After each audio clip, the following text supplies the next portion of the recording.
That'd be terrific. But there's other things that you don't know about, most people anyway.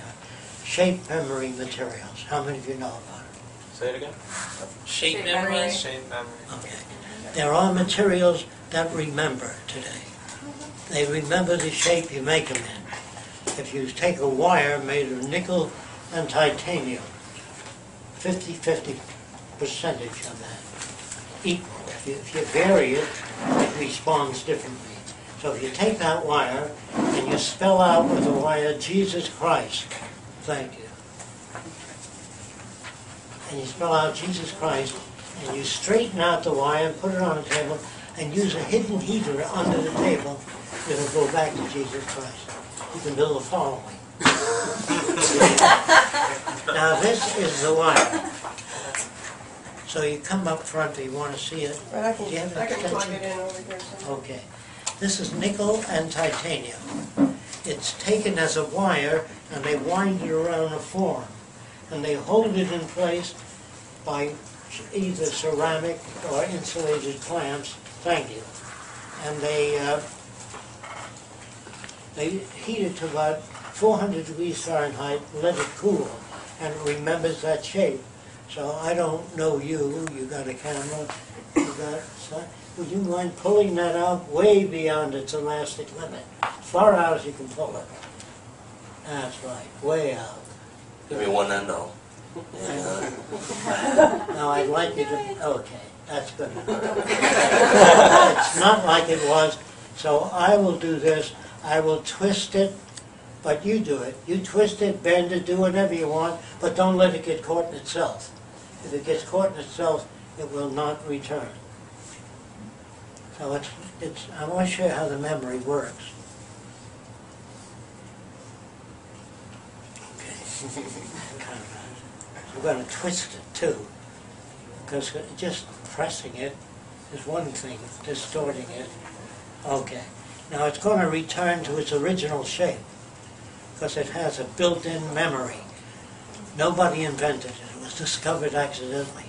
A metallurgist was mixing different metals together, nickel and titanium in Sweden, and he bent it, put it on a table near a heat lamp, and it went back to straight again. And he scratched his head. Nobody ever invented anything. I'm going to back it up too. Now here it is. You can all see it, and hot air will make it go back a little slower. I don't know what happened, but is the switch on that?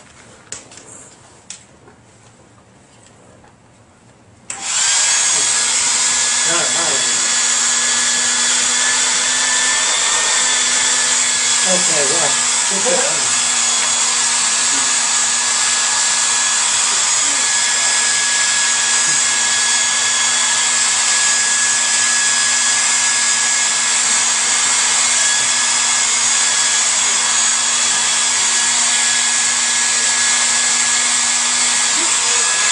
okay?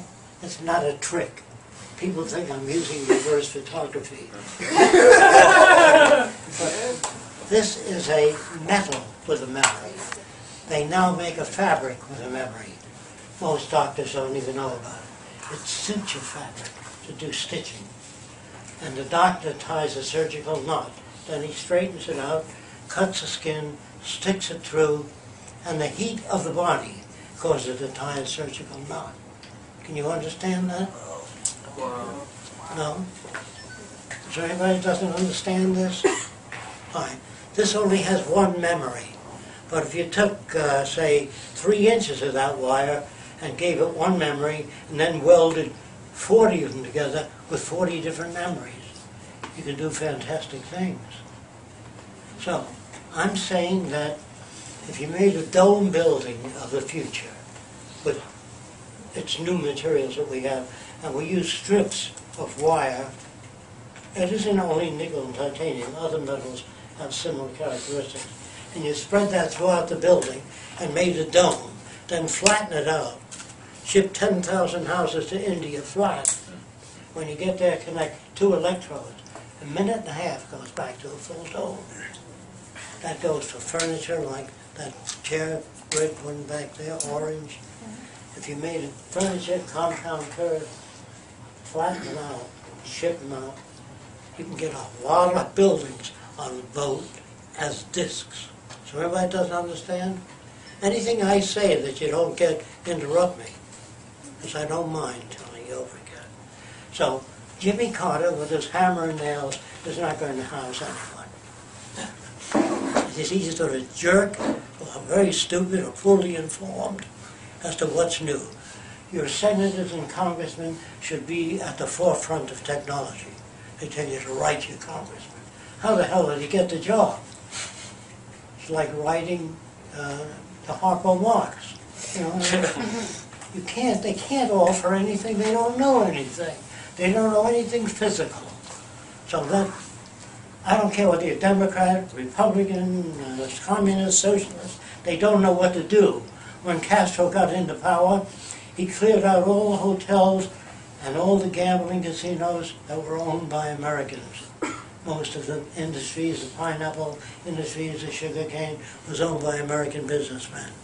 So he kicked them all out and he gave it back to the Cuban people. But thereafter he didn't know what to do. He wasn't technical. So I'd help any country, Haiti, Cuba, anybody. It doesn't make any difference. I went to Cuba to see if I can help them. And I said, I'd like to meet with Fidel Castro. I said, he's cutting the sugar cane, Mr. Fresco, with the working class. You know, one of the boys. So I went to the University of Havana, and they spoke to me in their accent. They said, Mr. Fresco, we don't have the technology you have in America, so we can't move. We cannot move too fast. I said, all you do is jack up a car and connect to the rear wheel a driving belt, and you can drive your sugar cane through. Oh, you have to meet Fidel. I said, Fidel. Where is he? So the university was making all kinds of notes. Then I said, look at those men carrying the bananas down the hill. All you have to do is hang a clothesline up, hang the bananas on, and they'll come down bringing the boxes up automatically. You have to see Fidel. This is the way they spoke. They meant well, but they didn't know what to do. Their technicians, their engineering students are all brought up like our engineering students. They build warplanes, nuclear weapons. Even Einstein was a jerk in that area. He gave certain formulas, like Yuri, well, I will get to him later. But there are many people in science that worked on the atom bomb, the Manhattan Project, and they hoped, Einstein hoped they wouldn't use it. He hoped they would demonstrate it like 100 miles off the coast of Japan. Say, we have this terrible weapon, we'd rather not use it. And he believed they'd do that. So did Oppenheimer. He really believed they'd demonstrate it first. And when he told Truman, he was very disappointed. Truman says, I don't want that guy around anymore. Truman was an asshole. All your presidents were super stupid, all the way back to Washington. I'm sorry to say these things. I know you're brought up with the other bullshit. Okay. When you leave here and you get your package of films and videos, show them to other people. If you don't, nothing will happen. I can't make it happen. I have no power at all. Anyway, when they invited us to Turkey, I said, I have to have at least an hour and a half. They said, you got it. And when I had an hour and a half, NBC, CBN, every broadcasting they had came down and photographed the whole thing for hours and days. And then they said, Jacque, we'd like to start a Venus project in Turkey.